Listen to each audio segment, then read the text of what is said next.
Hello, magandang araw sa inyong lahat kung kailan nyo napanood ito. So matagal na akong hindi nakapag-content. Ayan.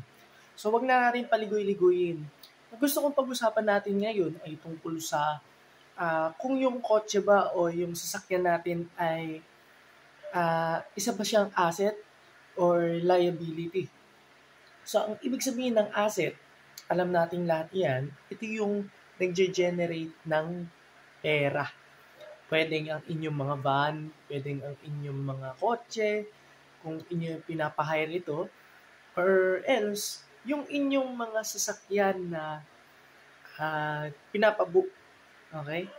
Para mag-accumulate ng pera o mag-gain ng pera. No? At alam natin na ang ibig sabihin ng liability ay gamit siya na may involved na gastos. Ano yung mga factors ng liability? Pwedeng yung personal mong gamit, ginagamit mo lang siya in your own, pero pinagkakagastusan mo to sa pamamagitan ng panggasolina, maintenance, at secondary na rin yung pampormano. So tingnan natin yung pananaw kung ito ba'y asset or liability. Kasi may naalala ako na parang me as a teacher, bibihira sa mga guro yung meron silang kotse, na nagagamit nila araw-araw for daily work or das kasi karaniwan mga motor. Hindi ko alam hindi ko nila lahat. Pero dito sa province namin, karaniwan ang ginagamit nila ng means of transportation is meron silang sariling motorsiklo. So, kumbaga, malaki ang pinagkaiba in terms of maintenance and gastos. So sa akin, may experience ako about sa paggamit ng sasakyan at ipapasok ko doon yung topic natin kung ito ba ay asset or liability.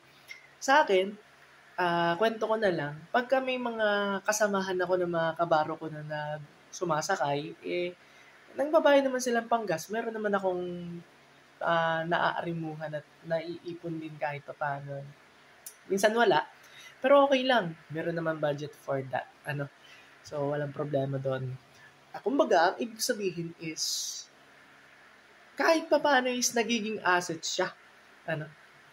Doon sa setting ko sa work ko sa ibang bayan, sa probinsya ng Aurora, is nagiging asset siya pagka nag-usap-usap na kami mag-uwian at namamasahe lang sila doon sa transportation na meron ako.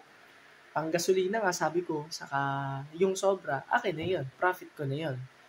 So, kung pwede siyang gamitin as asset sa pamamagitan ng ipapa-arkila ko to sa iba yung driver or ako yung driver. Halimbawa, pwede sa reception ng wedding, di ba?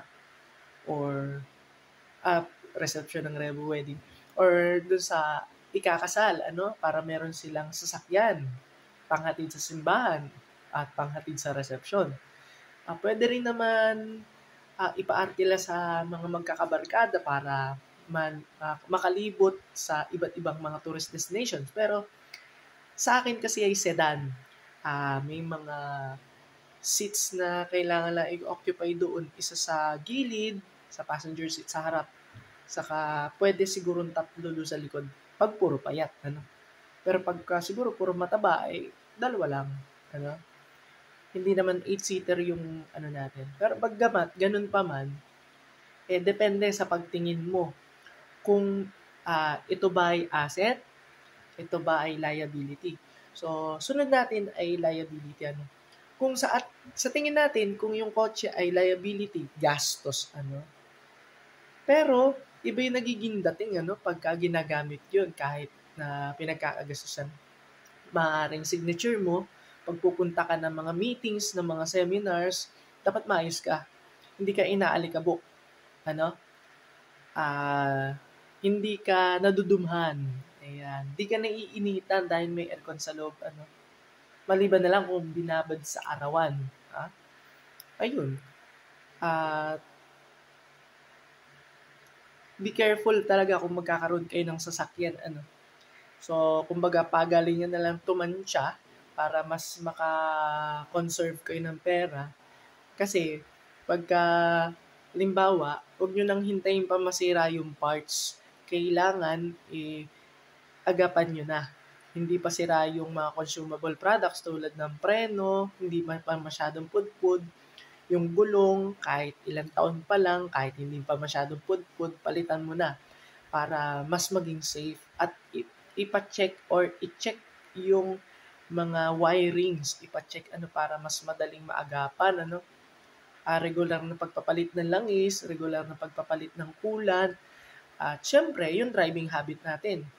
Na minsan ako mabilis ako pero depende kung paano ako mag-drive, Mabilis pag wala akong kasalubong. Mabagal kapag may kasalubong. Siyempre, defensive driver naman. Alam natin yan at may lisensya naman tayo. So, yun lang. Maraming salamat sa panonood and huwag naman yung kalimutan na mag-subscribe sa aking channel at sumubaybay at mag-follow na rin sa aking YouTube channel. Para sa ganun ay makapag-follow tayo at makapanood kayo ng mga videos na i-upload ko. Yun lang po at God bless. Thank you.